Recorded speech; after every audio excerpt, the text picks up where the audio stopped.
मैं Dr. B.S. Arora, psychiatrist. Today I will discuss about RWA and how to handle incompetent RWAs. The topic I will cover is RWA के लिए लागू कानून और उनकी पंजीकरण आवश्यकताएं, RWA की शासन संरचना, RWA की पावर्स और RWA के works. Kindly like, share and subscribe the channel Platinum Enclave. Now we are on a YouTube. Ask few questions from your RWA.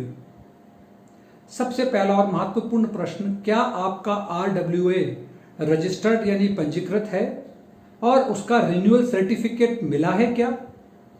RWA निवासियों के अधिकारों की और हितों के लिए काम कर रहा है या वह उनके स्वयं के पर्सनल या पॉलिटिकल हितों की सुरक्षा के लिए काम कर रहा है? जब RWA डिफॉल्टर हो या जब वह आपको वो सेवाएं प्रदान नहीं कर रहा जो आपका अधिकार है, तो आप क्या कर सकते हैं? क्या योग्य ऑडिटर ने हर साल RWA का ऑडिट किया था या नहीं? और निवासियों को उस ऑडिट रिपोर्ट के बारे में पता है या नहीं है? RWA का प्रत्येक सदस्य सभी बैठकों की सूचना यानी इंफॉर्मेशन प्राप्त करने का अधिकार है. क्या आपको ये इंफॉर्मेशन मिल रही है? और you are getting messages from personal WhatsApp marketing groups to market their own political and personal agendas. RWA में मतदान के योग्य सदस्यों को चुनाव से 7 दिन पहले ही डिस्प्ले किया जाना चाहिए. क्या आपके RWA में ऐसा हो रहा है? इलेक्शन ऑफिसर को चुनाव से कम 1 सप्ताह पहले योग्य उम्मीदवारों की सूची को डिस्प्ले पर रखना चाहिए. ऑफिसर्स बियरर को 2 निरंतर वर्षों से आगे नहीं बढ़ाना चाहिए. जब पानी स्थिर हो जाता है तो वो बदबू मारता है. When water get stagnant, it stinks. शायद आपको भी ऐसे ही महसूस हो रहा है. अब हम बात करते हैं RWA और इसके एक ओवरव्यू की. दिल्ली और भारत के कई शहरों में आप देखेंगे कि रेसिडेंशियल कॉलोनी में प्रत्येक कॉलोनी या प्रत्येक ब्लॉक के लिए एक RWA है. उदाहरण के लिए यदि आप रोहिणी में रहते हैं तो इसका एक स्वतंत्र ब्लॉक रेसिडेंट वेलफेयर एसोसिएशन जरूर होगा. ये काम कैसे करते हैं? इनकी पावर्स क्या हैं? क्या ये कानूनी रूप से रजिस्टर्ड हैं? In the nutshell, how do this association works? What are their powers? Are they legally registered? जो ये काम कर रहे हैं, क्या इनके पास इनको करने की पावर है? Power and the function of resident welfare association. Resident welfare association, जिसको हम RWA कहते हैं, आमतौर पर सोसाइटी पंजीकरण अधिनियम 1860 के तहत पंजीकृत होते हैं. प्रत्येक राज्य के अधिनियम में राज्य स्तरीय संशोधन हो सकते हैं. वे संवैधानिक दस्तावेजें जैसे मेमोरेंडम ऑफ एसोसिएशन, हाँ, समाजों के साथ साथ एसोसिएशन का एक ज्ञापन हो सकता है, द्वारा शासित होते हैं, जिसमें उनके उद्देश्य व कार्य शामिल होते हैं. वे निवासियों द्वारा एक स्वैच्छिक संघ हैं जिसके पास अपनी कोई वैधानिक शक्ति नहीं है. They are voluntarily association made by residents and they do not have any statutory powers. They cannot make their own rules. They just have to follow the state rule or a central rule, whichever is applied. उदाहरण के लिए RWA वास्तव में आपके पास मौजूद संपत्ति पर अधिकार रखने के आपके अधिकार को प्रभावित नहीं कर सकता और रखरखाव, कार्यशाला के संगठन, सांस्कृतिक कार्य आदि के लिए वे अपनी शक्तियों को मैनेज कर सकता है. समाज के रूपों में RWA भी अपनी शक्तियां, कार्य, शासन संरचना, गणमान्य व्यक्तियों के नाम आदि को परिभाषित करने के लिए स्वयं के नियम और कानून बना सकता है. क्योंकि ये एक समाज है, RWA एक कानूनी व्यक्ति है और आप इस पर मुकदमा कर सकते हैं और साथ ही मुकदमा इन पे चलाया भी जा सकता है. समाज के उप नियमों का ध्यान रखना, कॉलोनी का प्रबंधन, सामान्य क्षेत्रों में रखरखाव आदि पर किसी भी विवाद को संबोधित करना है, ये काम एक RWA का है। ये काम एक सेवक का है, शासक का नहीं। कितने लोग एक RWA को बनाने में आवश्यकता होती है? कानून के तहत 7 या 7 से अधिक व्यक्ति एसोसिएशन के नाम ज्ञापन के लिए अपने नाम की सदस्यता ले सकते हैं। सोसाइटी पंजीकरण अधिनियम 1860 के तहत एक सोसाइटी को बनाने के साथ सोसाइटी के साथ इसे रजिस्टर भी करना जरूरी होता है। क्या RWA को सरकार द्वारा कोई दिशा निर्देश है? क्या वे बंधन है? सरकार ने RWA के लिए MOA नियम और विनियमों को तैयार किया हुआ है। सरकार इन RWA को दिशा निर्देश भी जारी कर सकती है, क्योंकि दिल्ली में ये भागीदारी योजना में देखा जाता है जो स्थानीय शासन में व्यापक आधिकारिक नागरिक भागीदारी को बढ़ावा देता है। निवासी कल्याण संघों का शासन, जब आप एग्जाम्पल है जैसे MOA और नियम और विनियमों का उल्लेख कर सकते हैं, जो RWA की शासन संरचना का एक संक्षिप्त विवरण देता है। RWA की सदस्यता समाज की सदस्यता किसी भी व्यक्ति के लिए खुली हो अगर वो एडल्ट हो और समाज के विकास में रुचि रखता हो, धर्म, जाति, पंथ या किसी भी भेदभाव के बिना समाज के नियम और शर्तों का पालन करता हो और शासी निकाय के अनुमोदन के अधीन हो। इसमें किराएदार भी शामिल हो सकते हैं। एक व्यक्ति केवल एक विशेष इलाके में रहने से उसके गुण से सदस्य नहीं होता है। एक निर्धारित प्रपत्र में उचित पंजीकरण की आवश्यकता होती है। सदस्यता से आपको कौन इनकार कर सकता है? समाज की शासकीय निकाय प्रदान की गई सदस्यता के लिए किसी भी व्यक्ति को मना कर सकता है। इनकार करने के कारण को लिखित रूप में संबंधित व्यक्ति को सूचित किया जाना चाहिए। सदस्यता की समाप्ति कब हो सकती है? किसी भी सदस्य को इस आधार पे की सदस्यता समाप्त की जा सकती है जैसे समाज के उद्देश्य और वस्तुओं के खिलाफ काम करने वाला वह उस समाज का सदस्य हो, उसकी डेथ हो गई हो, उसने रेजिग्नेशन दिया हो।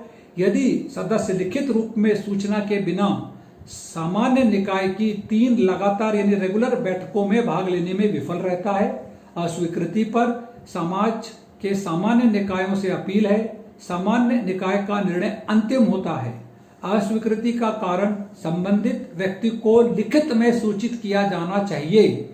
सदस्यों के अधिकार और विशेष अधिकार, प्रत्येक सदस्य को सदस्यता महासभा की बैठक में भाग लेने का अधिकार है।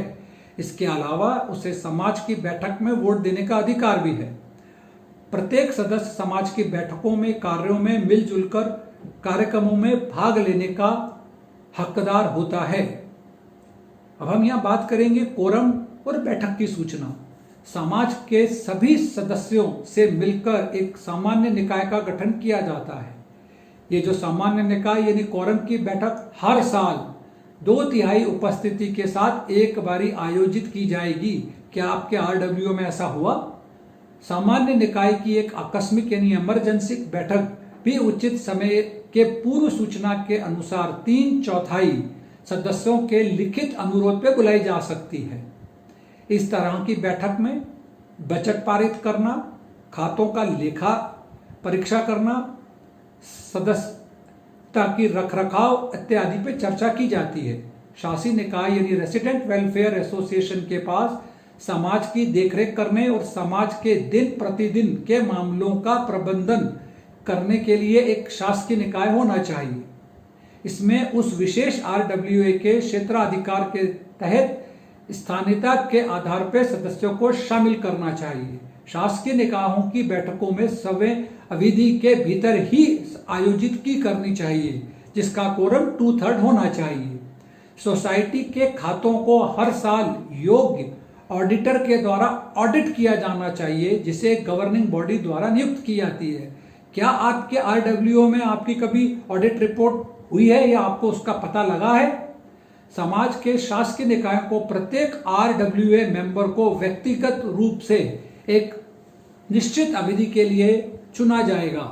हाथ उठाने का चुनाव का तरीका हो सकता है, नवनिर्वाचित गवर्निंग बॉडी को सूची को 3 बाहर जाने वाले पद अधिकारी द्वारा सत्यापित किया जाना चाहिए और इसे दिल्ली के रजिस्ट्रार ऑफिस के अंदर इसकी सूचना दी जानी चाहिए। निम्नलिखित RWA की जो वर्तमान संरचना या शक्ति होनी चाहिए, जिसमें एक अध्यक्ष, एक उपाध्यक्ष, एक महासचिव, एक सचिव, एक कोषाध्यक्ष, एक वित्तीय सलाहकार और कार्यकारिणी सदस्यों की शक्ति और वे कर्तव्य। अध्यक्ष क्या क्या कर सकता है? वह आम सभा और शासकीय निकायों की सभी बैठकों में अध्यक्षता करते हैं। किसी भी बैठक में वोटों की समानता के मामले में या ड्रॉ करने पे उसे मतदान करने का अधिकार होता है। यहाँ जब मैं बात करूंगा प्रेसिडेंट की, तो प्रेसिडेंट ट्रंप की बात नहीं करूंगा। उपाध्यक्ष यानी अध्यक्ष की अनुपस्थिति में उपाध्यक्ष को सभी शक्ति और कर्तव्यों की रिस्पॉन्सिबिलिटी मिलती है जो कि एक प्रेसिडेंट को मिलती है।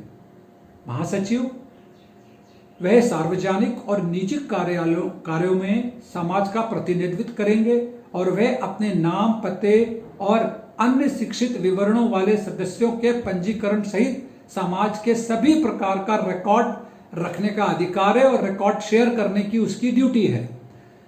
सचिव, महासचिव की उपस्थिति में सचिव को यह पावर मिल जाती है और समय समय पर वे अपने कर्तव्यों में महासचिव की सहायता कर सकते हैं। ट्रेजरर, ये एक बड़ी महत्वपूर्ण पोस्ट है। वह सदस्य और आम जनता के सहयोग से उपहार, अनुदान, सहायता और दान एकत्रित करता है और उसे समाज के कोष में सही और सही खातों को रखने, बनाए जाने की जिम्मेदारी मिलती है और प्रत्येक RWA का वित्त वर्ष 1 अप्रैल से शुरू होता है और 31 तक खत्म होता है। सोसाइटी के फंड्स को एक अनुसूचित बैंक में रखा जाना चाहिए। सोसाइटी के बैंक खातों को कोषाध्यक्ष या प्रेसिडेंट या सेक्रेटरी के द्वारा संचालित किया जाना चाहिए। कार्यकारी सदस्य वे अध्यक्ष, महासचिव द्वारा निर्देशित समाज के दिन में काम में सहायता करते हैं। The registrar of society Delhi के साथ पद अधिकारियों की सूचना हर साल अप्रैल के पहले हफ्ते में जमा कराना जरूरी होता है। सोसाइटी के रजिस्ट्रार अधिनियम 1860 की धारा 4 के तहत अनावश्यक रूप से सोसाइटी के पदाधिकारी सदस्यों की एक सूची सोसाइटी के रजिस्ट्रार के पास दायर की जानी चाहिए। क्या आपकी RWA ऐसा करती है? अगर नहीं करती है तो ऐसी RWA को हटा दीजिए। रेसिडेंट वेलफेयर एसोसिएशन के विशिष्ट कार्यों की सूची क्या है? क्षेत्र में आम सुविधाएं प्रदान करने, सुधारने, निवासियों के सामान्य हित के लिए सक्षम अधिकारियों के पास साथ मामले को उठाने के लिए, जैसे पार्क, जल निकासी, सड़क, स्ट्रीट लाइट, मेला डोने, पानी, बिजली की आपूर्ति, बैंकिंग, डाकघर, बस सेवाएं, सुविधाएं, कम्युनिटी हॉल, दूध बूथ, स्वास्थ्य केंद्र, राशन व मिनी सुपर बाजार इत्यादि की सुविधाएं करनी चाहिए। समय समय पे सामाजिक व सांस्कृतिक कार्यों को व्यवस्थित करना चाहिए। गरीब, विधवा, विकलांग, अनाथ, वृद्ध और मानसिक रूप से व्यक्तियों के लिए पर्याप्त सुविधा करना RWA का काम है।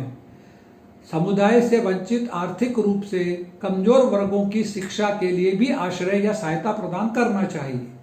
समाज के सदस्यों की शिकायत के निवारण के लिए संबंधित अधिकारियों से संपर्क करना, संबंधित अधिकारियों के साथ बैठक, सम्मेलनों की व्यवस्था करने के लिए एक वैध तरीके से पत्राचार करना चाहिए।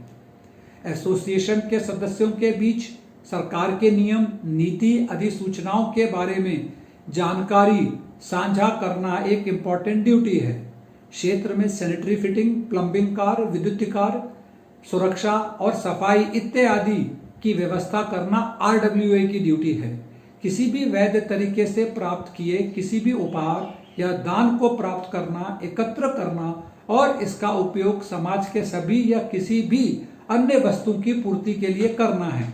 यदि कोई व्यक्ति योगदान करना चाहता है तो वह योगदान केवल समाज के उद्देश्य को बढ़ावा देने के लिए किया जाना चाहिए, ना कि अपने लिए या अपनी राजनीतिक व्यू को बढ़ाने के लिए। आरडब्ल्यूए की ड्यूटी क्या है? समाज के उप नियमों का ध्यान रखना, कॉलोनी के प्रबंधन पर किसी भी विवाद को संबोधित करना, आम क्षेत्र का रखरखाव, समाज के बकाया भुगतान के लिए लोगों को मोटिवेट करना, कार्यशाला व सांस्कृतिक कार्यों का गठन करना, समाज के सदस्यों के हित का संरक्षण करना। और यहाँ एक इंपॉर्टेंट टॉपिक होता है बकाया का भुगतान न करना। एक समाज को इसके रखरखाव के लिए धन की आवश्यकता होती है और यही कारण है कि प्रत्येक सदस्य उप नियमों के अनुसार रखरखाव शुल्क का भुगतान करने के लिए उत्तरदायी होता है। रखरखाव शुल्क यानी मेंटेनेंस शुल्क का भुगतान न करना कानूनी रूप से स्वीकार्य नहीं है। आरडब्ल्यूए उनके ऊपर उनको मोटिवेट कर सकती है कि वो पैसे जमा कराएं, लेकिन उन्हें किसी भी सुविधाओं से प्रतिबंधित करने का अधिकार नहीं है। लेकिन समाज के नियम और नियमों का उल्लंघन करने में समाज उसको एक नोटिस लिखित रूप में जरूर दे सकता है। यदि आरडब्ल्यूए अपने उप नियमों के अनुसार कार्य करने से इनकार करता है तो एक कानूनी सहारा मनमाने ढंग से रखरखाव शुल्क का भुगतान न करने का निर्णय के बजाय कानूनी एक्शन लेना सबसे अच्छा समाधान माना गया है। आवश्यक यानी एसेंशियल सर्विसेज, सदस्य की सामाजिक आवश्यकताएं सेवा को काट नहीं सकते। कुछ मामलों में अदालत ने आवश्यक सेवाएं जैसे बिजली, पानी की आपूर्ति जो आरडब्ल्यूए ने अपने मनमाने ढंग से काट ली थी, जबकि आरडब्ल्यूए का मेंटेनेंस उसने नहीं पे किया। कोर्ट ने इसके अगेंस्ट में सीवियर एक्शन लिया।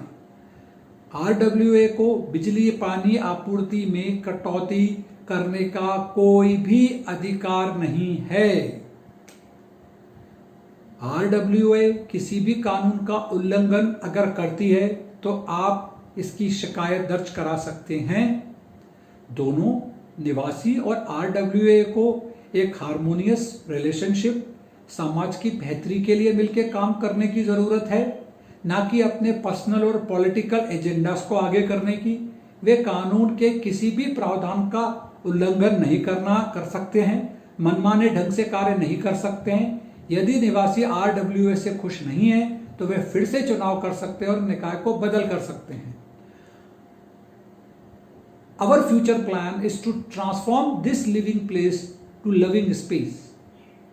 आप अपनी शिकायत दर्ज कराने के लिए एक हेल्प डेस्क का गठन कर सकते हैं। क्या आपकी सोसाइटी में हेल्प डेस्क है? शिकायत की जांच कौन करेगा? और घटनाओं के अपडेट के भी जानना समाज के लिए जरूरी है। सुरक्षा प्रबंधन, सोसाइटी के अंदर मैक्सिमम सीसी टैग कैमरे का इंस्टॉल करना, वित्त संग्रह, आरडब्ल्यूए द्वारा किया गया क्या क्या विस्तार है, ये सार्वजनिक रूप से 3 महीने में खुलासा किया जाना चाहिए। सभी निवासियों को इस बारे में व्यक्तिगत रूप से ईमेल की जानी चाहिए। क्या आपका आरडब्ल्यूए करता है? नहीं करता है तो बदल डालिए। और आपकी उदाहरण के लिए कुछ सेवाएं जैसे कि जो बुजुर्ग लोग हैं, क्या उनके लिए कुछ हेल्थ सर्विसेज आरडब्ल्यूए प्रोवाइड करा रहा है? अगर नहीं करा रहा है तो ये उनकी ड्यूटी बनती है। एक पूरे का पूरा एक लिखित में मैनेजमेंट होना चाहिए। आपको आरडब्ल्यूए से पूछना है कि विजिटर्स के लिए क्या मैनेजमेंट है, आपका नोटिसेस के लिए क्या मैनेजमेंट है, क्या आपको सोसाइटी के बारे में जो भी अपडेट्स है क्या आपको उसकी सूचना मिलती है लिखित रूप में, गार्ड्स की पेट्रोलिंग के बारे में क्या है, और फिक्स्ड एसेट्स आरडब्ल्यूए के क्या हैं, आरडब्ल्यूए का स्क्रैप मैनेजमेंट क्या है, क्या आपकी आरडब्ल्यूए ने सारे रेसिडेंट्स की कोई डायरेक्टरी बनाई है, आपके साथ शेयर करी है? अगर आपके आरडब्ल्यूए ने ऐसा नहीं किया है तो ऐसी आरडब्ल्यूए को बदल डालिए। Do you want to become a partner in this transformation? Come and join us. I am sending you an invitation and I am giving you a valuable suggestion to transform this living place to loving space. आइए हम इसको परिवर्तन और बेहतर परिवर्तन की तरफ लेके जाएं।